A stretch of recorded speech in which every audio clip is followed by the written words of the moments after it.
রাজনীতির মিটিং নাকি? এটা আমাদের অস্তিত্ব বাঁচাবার মিটিং। এখানে কে কি দল করে, কে কি পছন্দ করে, ওটার লড়াই এখানে আমরা আসিনি।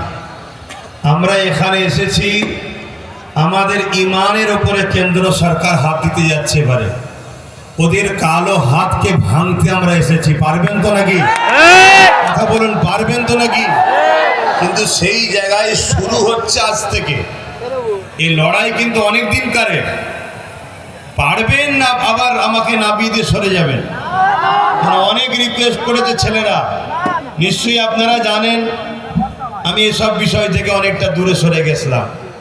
কেন আজকে যা ঘটছে 2013, 14, 15 সব আমার বলে দেওয়া আছে।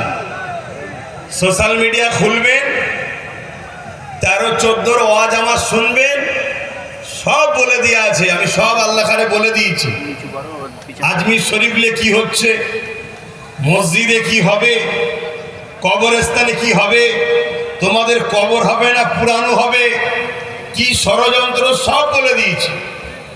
তারপরেও কিন্তু আহলে সুন্নাত ওয়াল জামাতে রাজ্য জুড়ে যারা নেতৃত্ব আছেন, বিশেষ করে আওলাদে আল্লামা বাইজিদ আমিন ভাই অনেক রিকোয়েস্ট করছে, ভাই 2-4টে মানুষের জন্য মন খারাপ করলে হবে না, আপনাকে নাপতে হবে।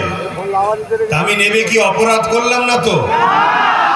আজকে 6 ডিসেম্বর, এই দিন আমাদের ঐতিহাসিক বাবরি মসজিদ গেছে। এই দিনকে স্মৃতি করে আমরা শুরু করছি। ইনশাআল্লাহ ততদিন পর্যন্ত আমরা এই প্রতিবাদ ছোট বড় করে চালিয়ে যাব, যতদিন না আমরা আমাদের বাবরি মসজিদকে ফিরে পাবো। রাজি কারা আছে হাত তুলে দেখান। ইনশাআল্লাহ পারবো না? ইনশাআল্লাহ। কথা বলুন, পারবো না? পারবো না? ইনশাআল্লাহ। এর একটা ছোট্ট নমুনা দিয়ে ভাইকে দিচ্ছি। মসজিদে আকসাকে নিয়েছিল সেলিবিয়ারা। মসজিদে আকসাকে সেলিবিয়ারা দখল করে নিয়েছিল।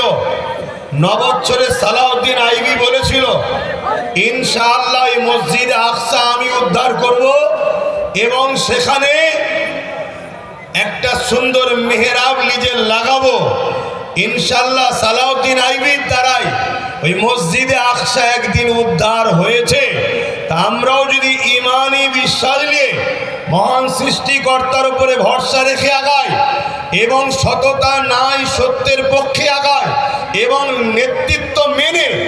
নেতৃত্ব মেনে যদি আগায়, মুনাফেক যদি চিনে আগায়, ধোঁকাবাজ যদি চিনে আগায়, ইনশাআল্লাহ আমিও বলে যাচ্ছি সেদিন বেশি দূর নয়, যেদিন বাবরির জায়গায় আবার নতুন করে সুন্দর কারুকার্যের বাবরি মসজিদ করে উঠবে। ইনশাআল্লাহ, ইনশাআল্লাহ। আরো জোরে বলুন ইনশাআল্লাহ, ইনশাআল্লাহ। আর এর জন্য কোনো মন্দির ভাঙতে লাগবে না, এটাও ভেঙে দিয়ে যায়। কেন কিছু দালাল গদি মিডিয়া আছে, কালকে কেটে হই করতে পারে। এর জন্য কোনো মন্দির ভাঙতে লাগবে না। কেন বাবরি মসজিদের জায়গায় কোনো মন্দির এখনো হয়নি। চ্যালেঞ্জের সাথে বলছি, কেন আমার খোদার জায়গাতে কোনো মায়ের লাল এমন পয়দা হয়নি সেখানে অন্য কিছু করে দেখাতে পারে। জোরে বলুন, জোরে বলুন না। এটা কোনো পার্টির মিটিং নয়, এখানে নরত্ববিদ চলবে, সুবহানাল্লাহ চলবে না, ধর্মীয় মিটিং। কথা মাথায় ঢুকছে তো নাকি? হ্যাঁ, এখানে আমাদের ঘুমকে প্রায় ভাঙিয়ে দিতে যাচ্ছে কেন্দ্র সরকার। পুরো এখনো ভাঙেনি। পুরো ভাঙলে তার ভয়ানক অবস্থা হবে। তার শুরু 6 ডিসেম্বর থেকে। আগামী দিন দরকার হয় ব্রিগেড, না হয় শহীদ মিনার, যেটাও প্রস্তুত তো নাকি? আমি এই লড়াই কিন্তু পুরো বাংলার অলিতে গলিতে করার পর সব ফাইনাল রাজ্যের পক্ষ থেকে এখানে, তারপরে বিভিন্ন রাজ্যে আরো যেনারা করছেন তেনাদের সবাইকে একসাথে হয়ে আমরা প্রয়োজন হয়, বুঝতে পারছেন তো নাকি? প্রয়োজন হয় শুধু সেখানে যাব না দখল করতে।